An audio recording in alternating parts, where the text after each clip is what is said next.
would obviously be natural for me to go to the Honourable Minister of Trade and Industry, Republic of South Africa. I saw you scribbling down quite a bit of stuff there as you're writing. The other thing too is that actually when your President, His Excellency President Cyril Ramaphosa, was at the podium, I was standing right next to you, and you were sitting with a laptop down there typing away, and I was very interested to know what you were actually writing as well. But you know, instead of me asking you a question, I've got lots of questions for you. I want you to sort of respond to that, because that must be really interesting from your perspective, because of course South Africa is the other big economy, if you look at the big two. What's your reaction to that? And maybe you can comment on what Achaleke was showing us as well. Well, first, thank you very much. I found both presentations refreshing. We didn't have the trotting out of orthodoxies. We reflected that the world is changing, that we're all grappling with issues. So Achaleke, for example, pointed to the need to reimagine manufacturing. He called it a focus on self-reliance. I may use a slightly different language and say that the value of resilience is important now. And 3-4 years ago, this would have been beyond the pale to reimagine a future in which countries and regions actively pursue industrial policies to build up manufacturing capability. That's now become mainstream. When I talk to the European Union, they talk about strategic autonomy. When I meet with the United States, the office of one of my counterparts is called the Made in America office. And so the world has changed quite dramatically. And Africa needs to position itself for the opportunities. When I listen to Andrew Nevin, Andrew points to, I think quite interestingly, the opportunities through export of services and remittances. But he also points to the African Continental Free Trade Area. And that truly, you know, if I can use an overworked metaphor, it is potentially a game changer. Think about this. Africa, I'm going to round the figures. Africa imports about 500 billion, call it $500 billion worth of goods. If we can, over a period of time, have an increasing share, not all of that, but just 20% of that produced on the African continent, we'll be adding enormous value here. We'll be bringing in $100 billion worth of goods and value addition and jobs, expanding African markets and so on. And that's not beyond our capability, but it requires the golden triangle of infrastructure investment, because goods need to move efficiently between countries. It needs energy, it needs all the support of sophisticated communication systems. And the second element of this golden triangle is trade reform, that we reduce these barriers between African countries, and that's what the AFCFTA fundamentally is about. And thirdly, it requires industrial policy, active measures, sector by sector, to identify, do we have comparative advantage, can we link in and coordinate better. I come now from a meeting with Afrexim Bank, where we were looking at the auto value chain, the cocoa value chain, the sugar value chain, and we see enormous opportunities. So I think what the two presentations have asked us to do is reimagine Africa's future. And in the opening session, we pointed to the fact that Africa has 17% of the world's population, yet only 3% of global GDP, and really just less than 1% of global steel and auto output. So I think I certainly take that on board. The second thing that struck me very strongly from this is both Acha and Andrew spoke about the need to formalize the informal sector. Yes. And for me, there's an opportunity there to build businesses on scale. There's an enormous entrepreneurial talent on the continent. Much of that talent plays only in the informal sector, in the shallow waters, and we can take it to deeper waters by higher levels of formalization, and that requires a range of measures that we can talk about shortly. And the third thing that strikes me is Africa's demographic opportunity and challenge. So the opportunity is clear. This is the continent with the largest rise in population, and it's going to be equaling and then overtaking India and China as the leading places of labor supply.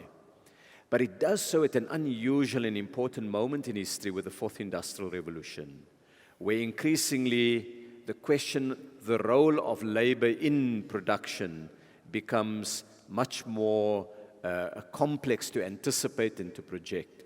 And so Africa has enormous opportunities, and it has the moment now, but it needs to move quickly.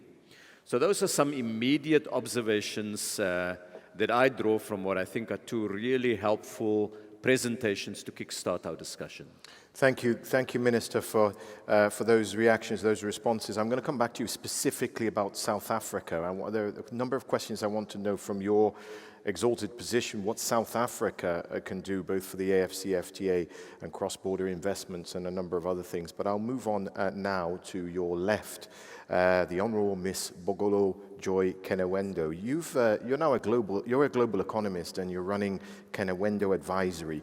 But you've been on both sides of the table, I suppose. You've been a policymaker, now you're in the private sector. A very simple question for you, really. It's about doing business reforms. I mean, what does government need to do better in all this, and what does business need to do better? All right.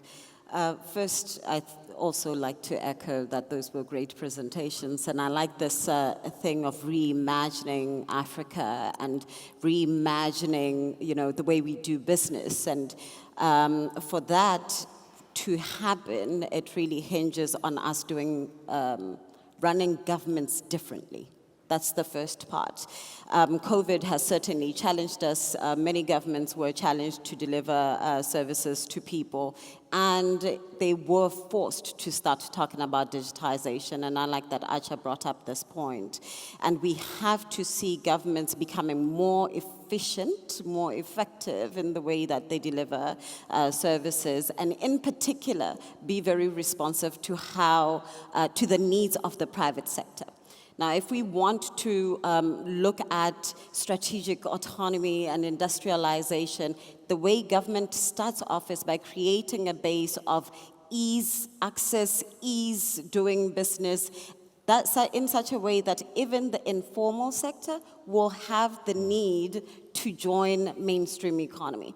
Because we also run a threat of saying we want to formalize the informal sector without really asking ourselves, what is it that is keeping the informal sector in the informal sector, right?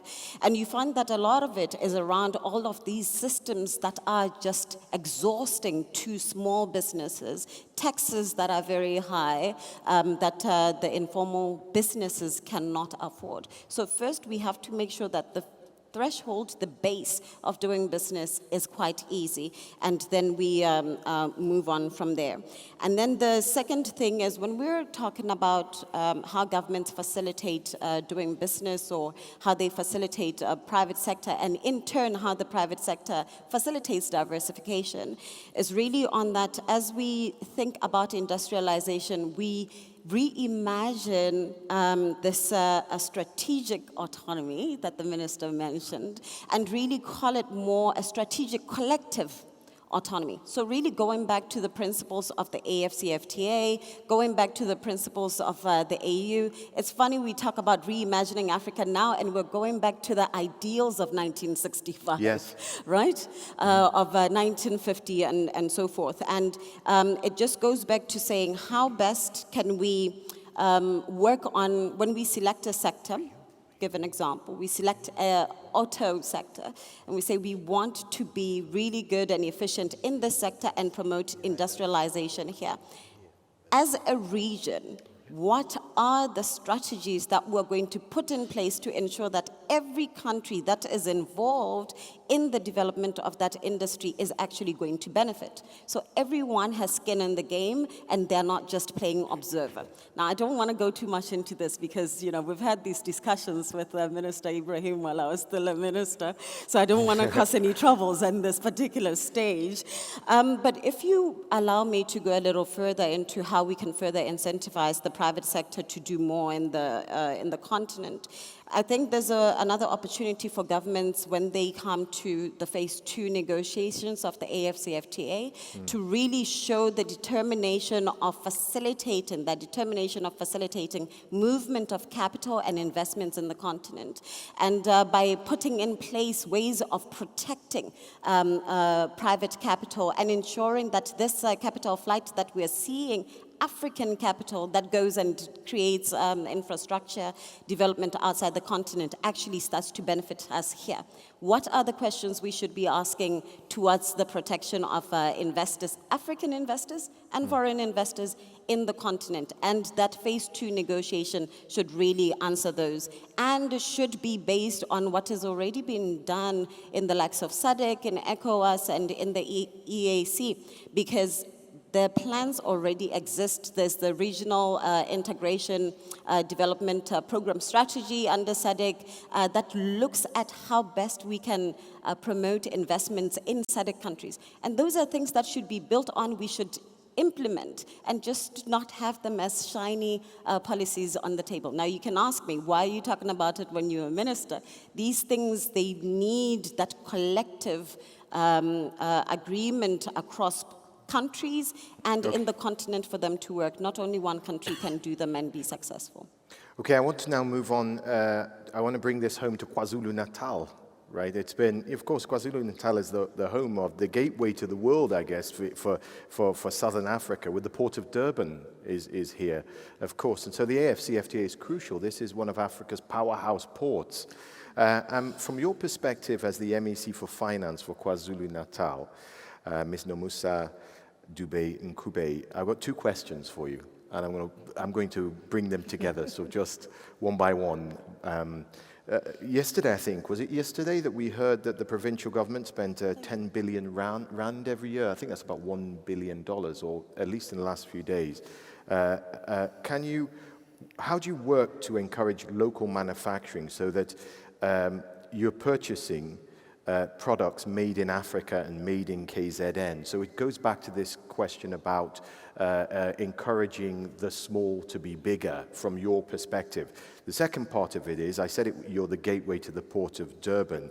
You're therefore already engaged with the private sector. You can't avoid that, very much so. Do you have any examples of working efficiently with the private sector? And how do you maintain, I guess for both of you, to maintain this leadership position that Durban has as a port and as a province? Well, yeah, thank you very much for that. Well, I guess one of the unique advantages that we have, first of all, is that we share the borders with 3 of our African neighbors, which is Mozambique, Lesotho, and Swaziland. And already those, are some of our African trade, partners that already, they travel even by road, or even some of the people walk to and between South Africa and those countries. And the minister spoke about the entrepreneurship and how we need to enhance our informal trading and sort of look at how we formalize the informal trading, because it does form a huge economic sector that has not been supported or sort of formalized in a way that is enhanced so that it can be play its role in the bigger scheme of things in the market, in the global market, as it were. But if you talk about the port as well, we have a lot of partnerships with other port cities, as well as the ports, provinces, as well as the ports countries, where we learn a lot. We have partnership with Angola, for instance, that we've been working with to see how we can share some of the expertise amongst ourselves, but also share between ourselves, between the traffic that we have. Namibia, same thing that we've been looking at on the traffic between ourselves and those African countries, so that we do not lose from the economies that we can gain from within the African continent. And ironically, when we are in Europe, we always market ourselves as the African continent with the numbers, the sheer numbers that we have in Africa. But when we come back to Africa, we sort of get back to our little corners and we forget that we have this massive power that we should be using in the globe. And I think it's one of those things that we really still need to work on. With the private sector, we have very good relations with the private sector, but I think what we haven't mastered is to also expose the private sector to the African continent economy. I think we saw during the COVID-19 and the lockdown how a lot of imports and the export that usually would have gone in and out were easily replaced by some of the goods from the African continent. And I think there's a lot that we've learned from there to say, actually, Africa, probably it's about time that we really look within ourselves and say, shouldn't we seriously be looking at how we become self-sustainable and work amongst ourselves to really increase our economy and benefit from our sheer numbers, but also look within ourselves to increase our economy as African continent. Thank you. I'm going to break this sort of rhythm here because I'm supposed to go down the line, aren't I? But I'm not going to do that because I'm a disruptor. You know that well enough, Ibrahima. So I'm not going to do that. I'm going to bounce around, try and create a thread because I want to go to Paulo Gomez next. Now, this is the first time, Paulo, I've ever been on a panel where I haven't introduced you as sort of with your Afro Champions hat on first. Instead, I'm introducing you with Orango which is this new investment vehicle launched with the Afro Champions, I understand, and it's meant to address structural challenges across African investment markets. Can you tell us a little bit about it, and maybe how is this different from other investment vehicles? Yeah, thank you. I hope the sound is good. Yes, it's good. Yeah. Okay. Well, I think the process we had with Afro Champion, if you remember, was essentially to play an advocacy role with the African Union and other multilateral institutions. Which you did very well. But we thought that the private sector needed to lead from behind, but to support, because we have all been in the public sector and complaining about the fact that there is no input from the private sector, that we are leading, but they are not moving. So we say, let's make sure that we engage the public sector. So in the whole process of the CFTA, Afro Champion has tried to engage with the AU and the government in pushing for the CFTA.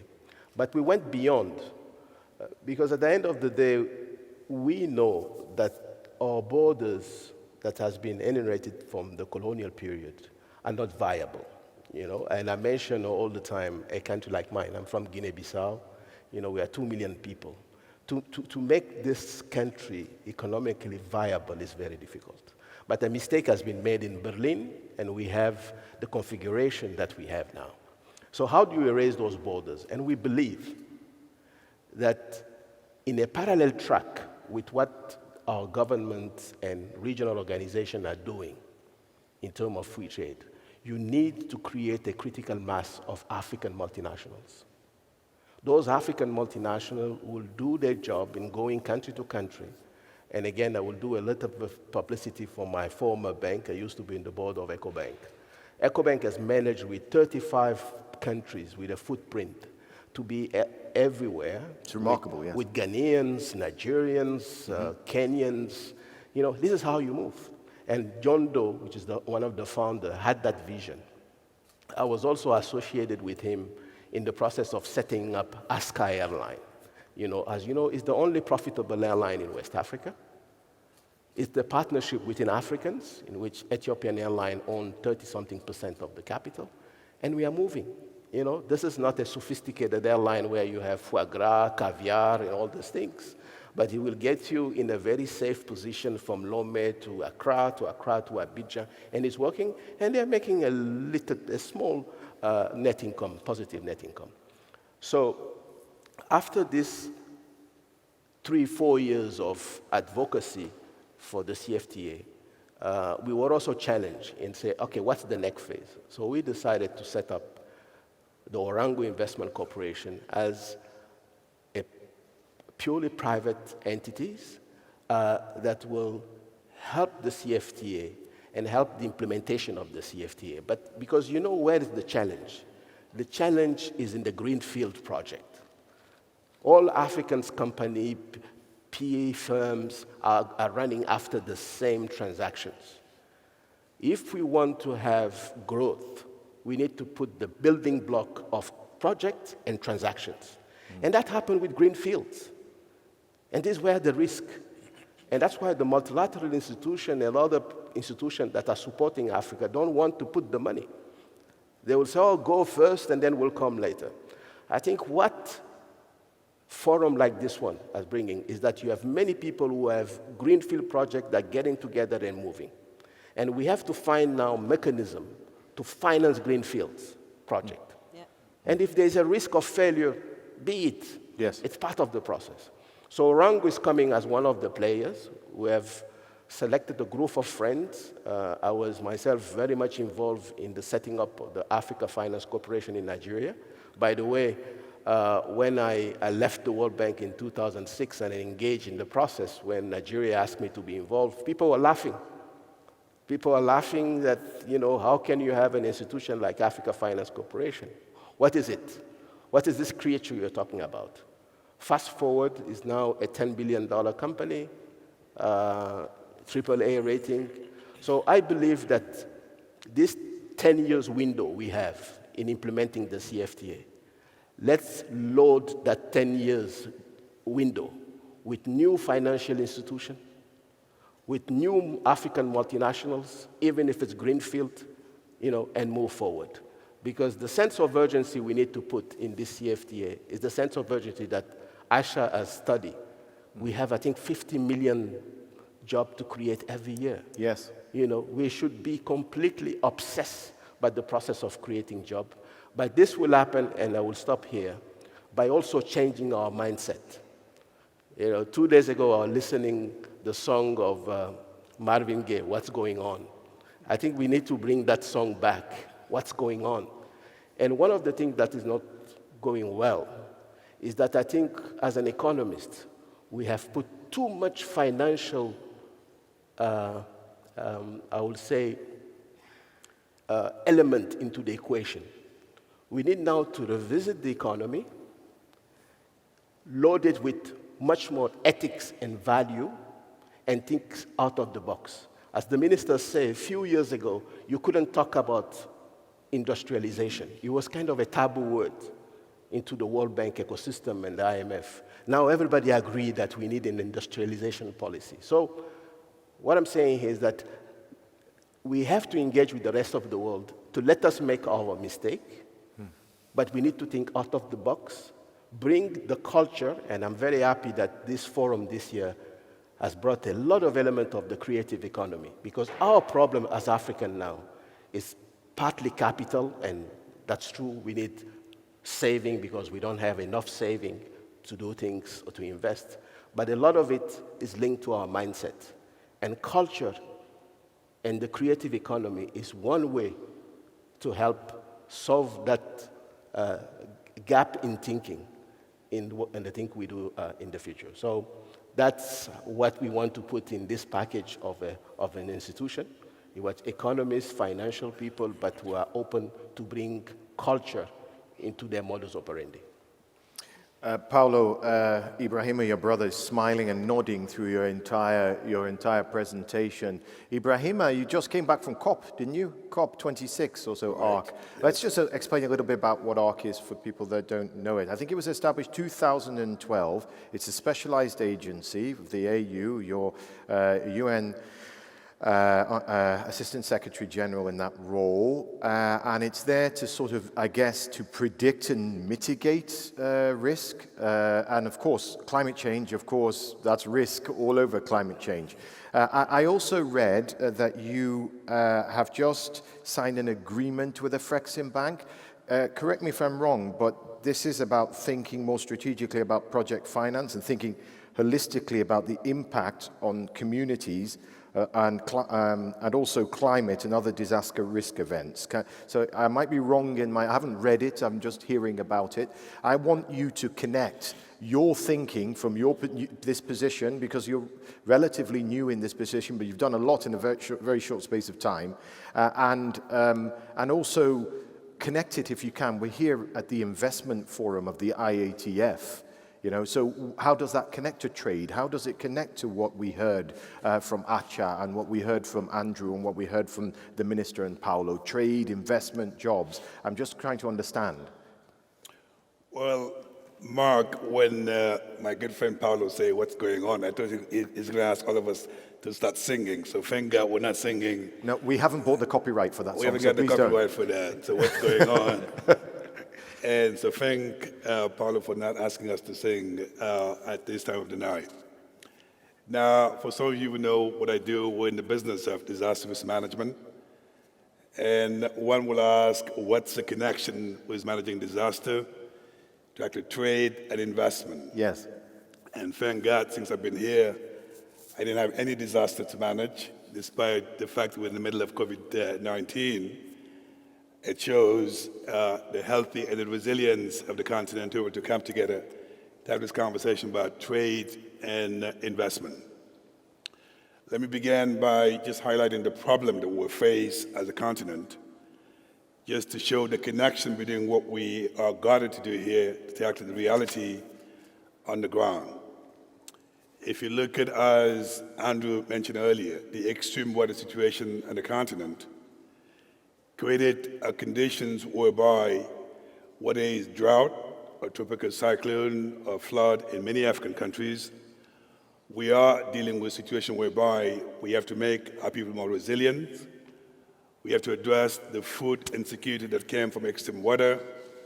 In some cases, to address the fact that many communities are actually selling their assets to survive so they can be resilient. So therefore, we can do three things at the same time, and that is to attract investment, to boost trade, but at the same time also make Africa more resilient to the work that we do at the African race capacity building. Now, for that to be happening requires a couple of things. Number one, leadership. The fact that our institution exists to start with demonstrates that Africa is not waiting for the rest of the world to be able to actually lead in addressing the impact of climate change in the African continent. What we do, in order to describe it very precisely, is three words. It's plan, prepare, and respond to the effect of climate change across the continent. Now, the reason why the planning is extremely important, in many countries in Africa, they don't have visibility to the exposure to the effect of climate change, so they can make informed decisions about what to do with the risk, whether to return it or transfer to the insurance market so you can mobilize resources and deal with the effect of climate change and be able to actually protect the vulnerable communities. Now let me connect this to what happened at COP26 and what does that mean for Africa and how you connect that to basically trade and investment and the continent, just to understand that we as Africans have also to be connected to the global conversations taking place in climate change, and to an extent it'll affect the African continent. It's a couple of things that are extremely positive, in my view, when it comes to what happened in COP26. Number one, there is a consensus that Africa is not the leading polluters when it comes to climate change compared to the rest of the developed world. But nevertheless, we are the country that's also victimized by the negative impact of climate change. So therefore, we are actually suffering for something we have not created as a continent. And one of the biggest actually concern of Africans at COP26 to make sure at the end of actually the negotiation, the rest of the world will recognize there's a loss and damage caused by climate change that affect Africa. So therefore, the rest of the world has to contribute in making sure we cover the loss of damage so we can protect Africans. And I think it's been recognized at COP26. Part of the solution is recognize loss of damage for Africa and do something about it in terms of financing. I think number two that happened at COP, which is extremely encouraging for Africa. I'm delighted to see in the room some technology companies like IBM in the room. And that is to say, in order for us to actually model the risk related to climate, we as Africans need to have access to technology that allows us to predict what will happen 2 or 3 years from now when it comes to drought, flood, and tropical cyclone, so that our policymakers can make a decision what to do with the risk associated with climate. So the fact that there is an opportunity there for the public sector and the private sector to come together and beef up the capacities of Africans to be able to actually model the risk and be able to help the government to make the right decision, it's something extremely important when it comes to the African continent. And I'm delighted to see that the West is willing to avail that technology to Africa so we can model the risk and make the right decision as policymakers.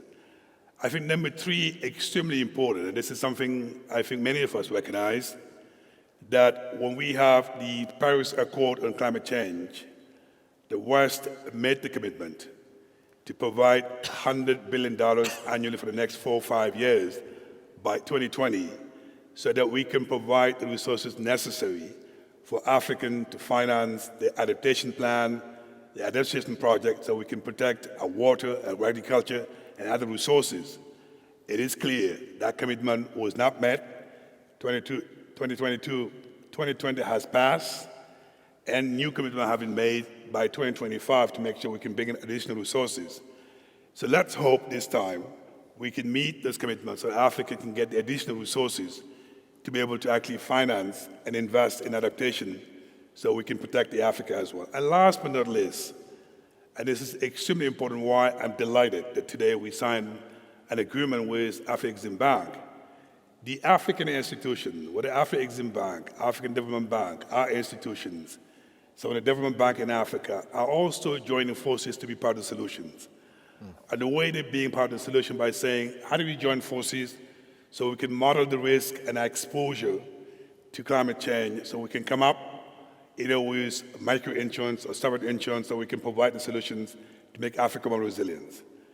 African institutions are joining forces to be able to actually provide international financing, additional resources, grant, so that we can provide the investment required for Africa to invest in climate change.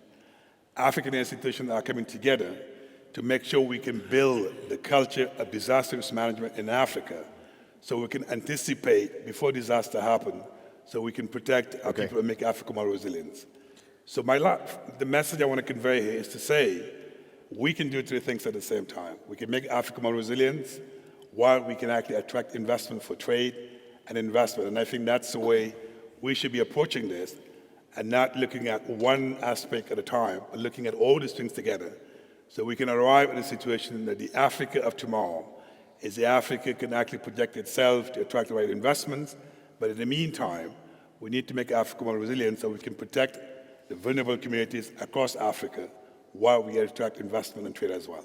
So that's probably the connection between COP26 and what we're trying to do here in Durban. And I think these two together are connected in the way we need to be able to look at this all the time so we can make Africa more resilient as we proceed. So over to you, Mr. Moderator. Thank you very much. Thank you, Ibrahim. I want to stay with this, the idea of COP26 a little bit and Africa's energy transition. I'm fascinated by this discussion around Africa's energy transition. I'm going to go to an energy company next, Trinity Energy. Akol, you are the founder and chairman of Trinity Energy. Interesting times for you because you developed a business from scratch. in South Sudan with a government that's been finding its feet in developing policies from scratch. So, I mean, that's a really interesting environment for you to work in. But I must say that you operate cross-regionally because your headquarters is in Nairobi. I'm sorry I said Nigeria before. It was on my paper. It's Nairobi. Your headquarters are in Nairobi. So I've got two questions, actually. One relates to what Ibrahima was saying, and the other one is what your experiences have been, especially with government supporting or perhaps hindering private sector, companies like yours. Maybe what would you like to see more of or less of? And then also I want you to weigh in on Africa's energy transition conversation, because I've stood on this, at this podium for the last 4 days, and we've signed billions of dollars in energy deals, right to my right here. You know, that's the reality, what we were seeing there, pen to paper. There's rhetoric and then there's reality. So I want you to weigh in, because you are Trinity Energy. Go ahead. Thank you again for the question, and for Afreximbank to giving us this kind of platform actually to air out some of the things that we actually should do ourselves as African. My fellow panelists on the left actually mentioned what inspires me most every single day I wake up is to build first South Sudanese Pan-African multinational. And now we are doing that. And with the help of Afreximbank, and maybe the IATF that is creating integration in the region, and the people that will make it a reality, like my colleague on the left did mention, is private sector. Because what government could employ and what private sector could do are not comparable. But what we need is policies that will enable us to flourish in the private sector. I will just take you back a little bit about what you mentioned about government. What actually drives us and maybe our connection with the government and so forth in terms of how we trade and their billing policies and so forth, is the fact that we see government as a partner, and also we see them as customers as well, because they need energy services as well, be it power or refined product. They are a partner. But what really actually drives us and what has been keeping us going is the fact right after the independence, we felt it's really paramount to really get local indigenous to participate in natural resources. That's when it can make meaning to us. And we saw a very big gap in terms of the downstream. I think Andrew from Nigeria earlier, in one of his slides, there's a subsidy. And personally, I felt we have drained a hole. Even if you sit on trillion, there will come a time you run out of reserve. And I've seen that happen, because right from the independence, we used to have fuel shortages. And this happened in two ways. One, we had a captive market, a market that was not liberalized. So what came to our mind, we saw an opportunity as an energy company to create wealth. I don't want to say make money, but create wealth, because we want to carry everybody along the value chain. So what we did was to try and find a solution of how we should do things different. And that's how we got ourselves even here. We approached people like Afreximbank to create for us a facility that we should be able to have a sustainability in the market in how we support government, as you mentioned, of their policies in terms of a social economic impact in the society. Bringing energy give us stability. And stability means we now flourish and grow. So for me as a company in South Sudan, in a places where every headline you could call it as scholars and someone who has been around suggests otherwise. But for me, on this platform is to try and give another flip side of what could become South Sudan. And we've done it as a company. Here we are on this stage saying that Trinity Energy is moving to places. You mentioned Nigeria. I have interest. I can see clearly how I can flourish in greenfield projects like my fellow colleague here mentioned earlier. We shouldn't fear with those greenfield projects, like in the back of my mind, and you have talked of energy transition. It's a chicken and egg story. For us, in my country, a couple of years back, 98% of our economy was packed on oil. As now that non-oil revenue is beginning to develop.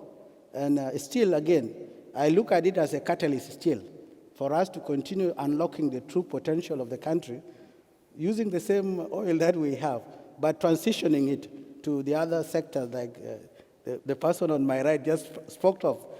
This is a balancing act that we have to do for us to be able to start cutting, which is, anyhow, I think one of the speakers on this stage did mention earlier, we are almost zero emission also in Africa, it's still here, because we don't have that.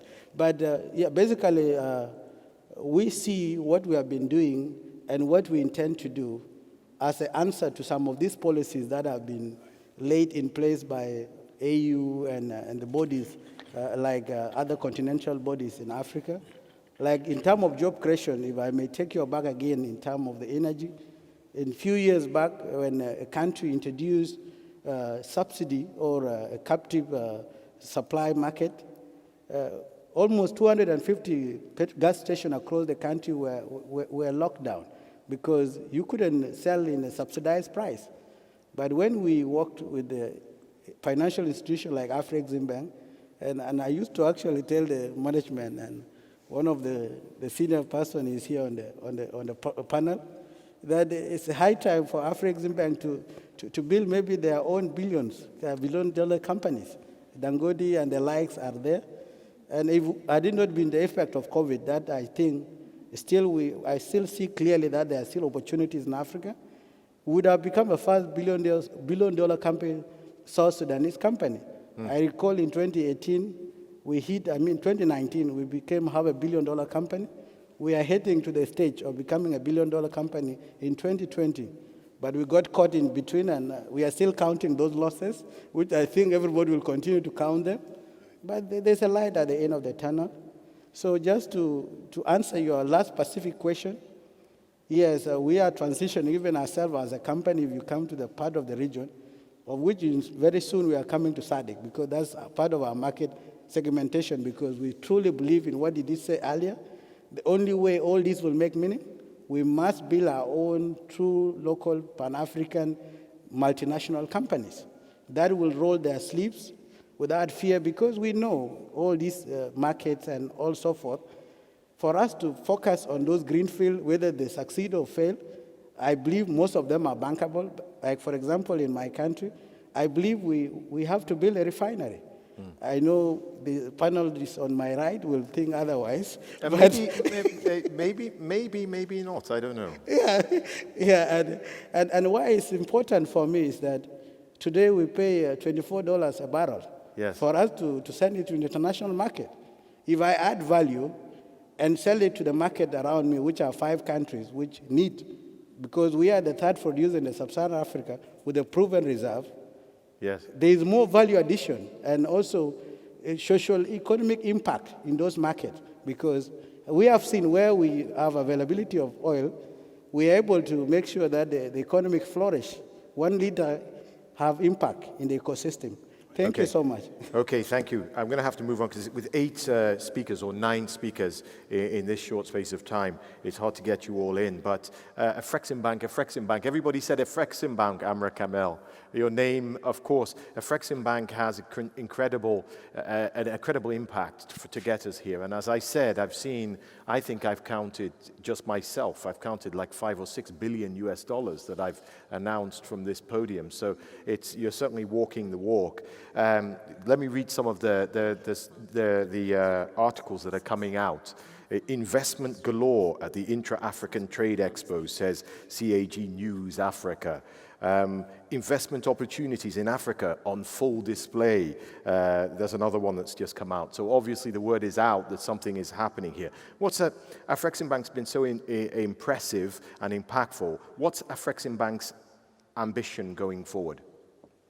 Yeah, thank you very much, Mark. I mean, obviously, our ambition is to continue to have an impact in places that matter most, right? And I think the key of what matters most now for the continent is the AFCFTA. So we want to continue to innovate, to think of ideas, products, facilities that would best suit the improvement and facilitation of the AFCFTA. We're already working on a couple of things. I think there were a number of, obviously, initiatives that we've already started. Some of them have already come to fruition. There are others that are on their way.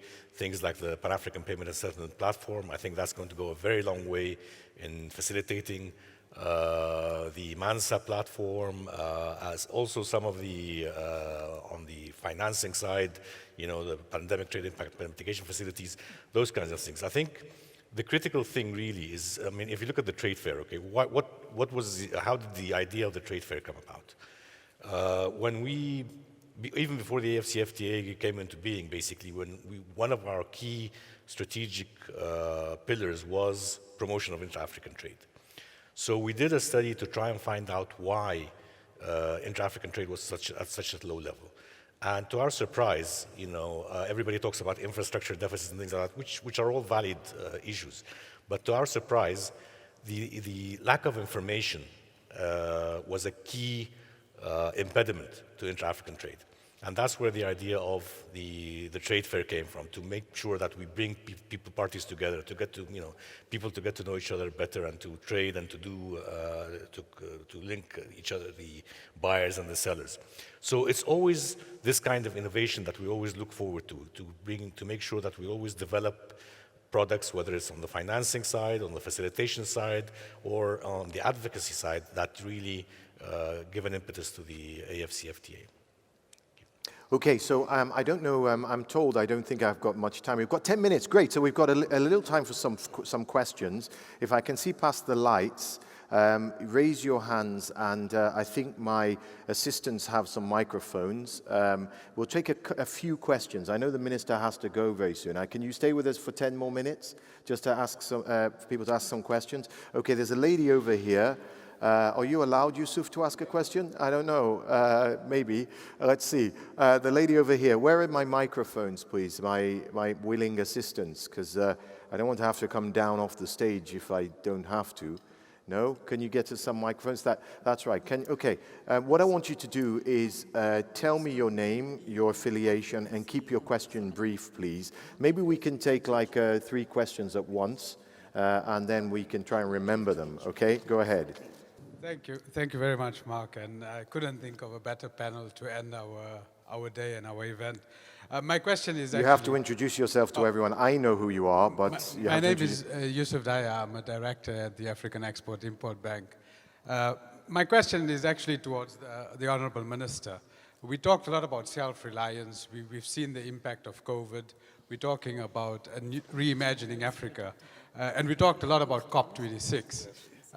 My question, Minister, is in 2 weeks' time, you'll be going to Geneva for MC12.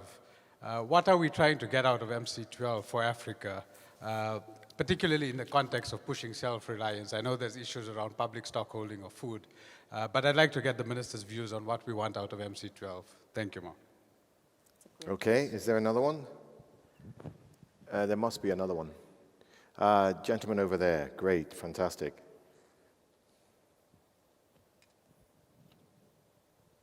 Thank you. Good afternoon, sir. Name is Siviwe Ngwana, the Group Chief Executive of Signet Seal Group. Minister Patel and Afrexim Bank. Firstly, I must commend the Afrexim Bank for having such a fantastic financial institution. I'm getting much joy from the assistance that they've been providing thus far. My company focuses on helping to get South African SMEs, African SMEs, to tap into the AFCFTA to take full advantage of it. But we're primarily focusing on the South African SMEs because South Africa currently has the biggest manufacturing and production capacity on the continent. Now, where I stand, Minister Patel, is that most of the funding support within our government focuses primarily on manufacturing. It becomes difficult when a company such as myself, who doesn't do the actual manufacturing, but tries to get the South African products out into the rest of Africa to expand markets for them. The funding institutions that are in South Africa are not prepared to fund the offtakes by foreign countries to give purchase orders here. Is there a way that through some arrangement with the Afreximbank and the DTI, there could be some assistance so that we can then help enhance that intra-African trade between SMEs so that the AFCFTA is indeed achievable and attainable to SMEs and they can take full advantage of it. Thank you, sir. Okay, thank you. All three questions were for the Minister, and I have 8 panelists here. Is there maybe one question that isn't for the Minister? No? Okay, then it's it. Oh, wait, sorry, no. Yes, sorry, yeah, go ahead. Please don't say this is for you, Honourable Minister. Well, I won't. Good afternoon, ladies and gentlemen. I'm Xolisa Philip from the Africa Report. My question is for the gentleman who was recently at COP26. Yes, Ibrahima Chegdiong. All right, thank you for that. So my question to you is, in terms of energy access, in Africa we're talking about an energy deficit and access to energy, whereas the overall conversation in Europe is about an energy transition. Is the conversation at cross purposes given the deficits that we face in Africa? And are we well aligned to be in line with the net zero targets that were set at COP26, given the fact that we still have all of these other hurdles that we have to clear as a continent? And then I also have a question for the Honourable Minister. No, sorry, no more questions for the Honourable Minister. He'll be here if he has to leave. So as I said, no questions for the Honourable Minister. 3 is more than enough for you. You know what I'm going to do? I'm going to reverse it. Ibrahima, can you answer that question first? And then, Minister, can you end by answering the 3 questions that were given? Go ahead, Ibrahima. Well, I think one of the biggest, obviously, setback for many Africans who came to the COP is, despite all the positive things I said earlier, the question about the fossil fuel in terms of the Africans who have access to those natural resources, I wanted to use that to fix the energy problem. They felt like what has helped the West to develop itself is now being used against the Africans, so therefore it's not fair. But my take is that with or without COP, the Africans have realized a long time ago that you cannot actually develop a country without making sure that the access to energy is affordable and reliable. And I think South Africa is a great example, but also other parts of Africa as well. So therefore the question is, I put it the other way around and say, what exactly could we do, A, to diversify our energy sources, and make sure in addition to fossil fuel for those who have it, but also others who can use renewable and other sources of energies, that development is done in a way that we can at least diversify our pool of energy sources. And that's the reason why institutions like the African Development Bank, Afrexim Bank, availing resources to develop this kind of project is part of the solution, as opposed to waiting for the rest of the international community through COP26 to tell us what to do in the energy sector. I think second, we also have to recognize within Africa there's an imbalance between rural and actually urban. The majority of the African live in the rural areas and may not have access to the grid, so therefore we need to think about other ways such as renewable, solar and so on, and make sure we can actually develop a lot of energy sources off grid so we can actually feed the demand, particularly in the rural areas in Africa. And that conversation can take place with or without COP26, and it is taking place with some of the development bank on the continent. And last but not least, what hasn't really been talked about quite often in energy discussion, it's not just about producing it, it's about distributing it and transporting it to where it's needed. There's no point of actually producing electricity and not be able to get it to actually where it's needed in Africa.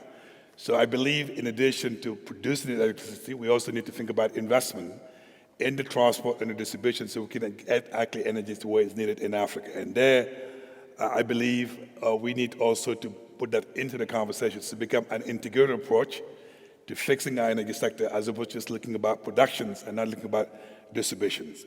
And last but not least, it's also important to recognize most of our energy companies, I'm not going to say South Africa alone, but other companies in Africa, they actually, a lot of issues need to be fixed. Some of them actually could have been actually considered bankrupt if they were not actually private sector. So therefore, we need to make sure, as we're fixing the generation and transport, we make sure our energy companies are also properly run in terms of governance, in terms of efficiency, so that the three combined, generation, transport, and management, will be part of the solution about our energy transitions. Okay, Honourable Minister, you have the last word and you've got the last questions. This is what I got down. Mems, she's a beekeeper. She wants to create a honey economy in Africa. How do we swivel? How does South Africa swivel from being a net importer, she gave the figures, to a big trader and a big exporter? Yusuf from Afreximbank, from a beekeeper to a banker, he says in 2 weeks' time, the 12th ministerial conference, I guess, of the World Trade Organization, that's what he was talking about, is happening, and what do we want to get out of that? And then a young man whose name I didn't catch was talking about how difficult it was for SMEs to fund their Intra-Africa odyssey. And so could they find some assistance for Intra-Africa trade for SMEs? Can you help? Well, SMMEs, we are in fact now promoting, although our focus is on exports, obviously, bringing small businesses into the export frame. And that remains an area where we've not done as well as we needed to do. We've had large companies quite strongly represented in the export profile of South African companies. And small comes with both advantages, flexibility, the ability to respond very quickly, but also the challenges that the cost of establishing yourself in exports is high and their turnovers often can't carry that. So there's now a customized export marketing scheme that we've introduced that helps small businesses in the export market.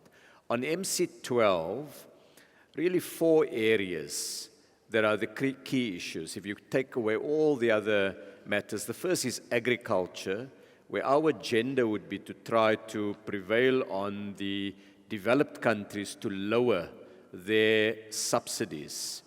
And there's a historic injustice that developing countries have enormous disciplines on industrial products, but Europe, and to some extent the United States, Japan, and others have huge subsidies that makes it difficult for African agricultural products to enter those markets. The second one is fisheries, and there we're trying to protect the right of subsistence fisheries and to limit the disciplines that will lock in advantage.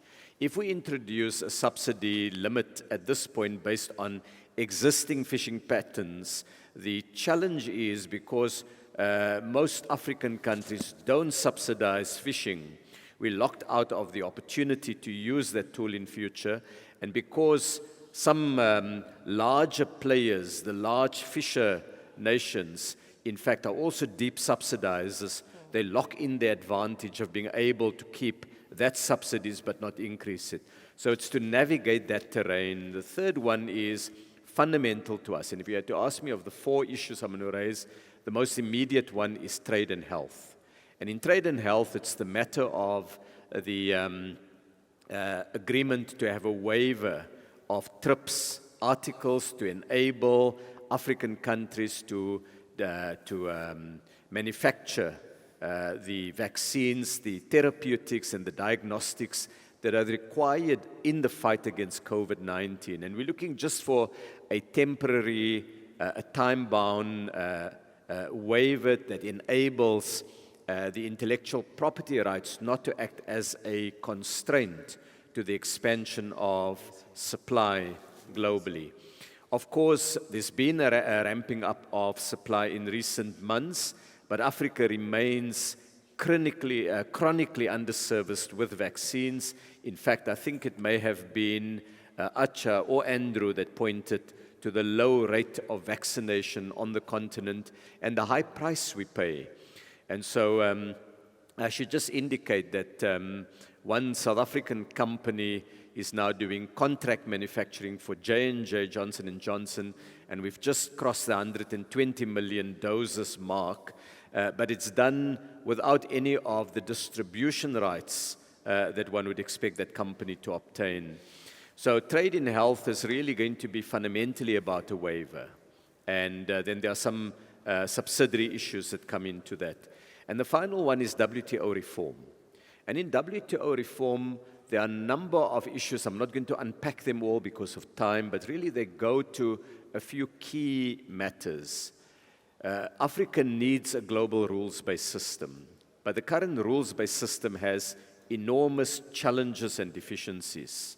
So let me start on the one end. We don't want a fragmentation of global negotiations with parties meeting on a voluntary basis and essentially rewriting the rules of trade.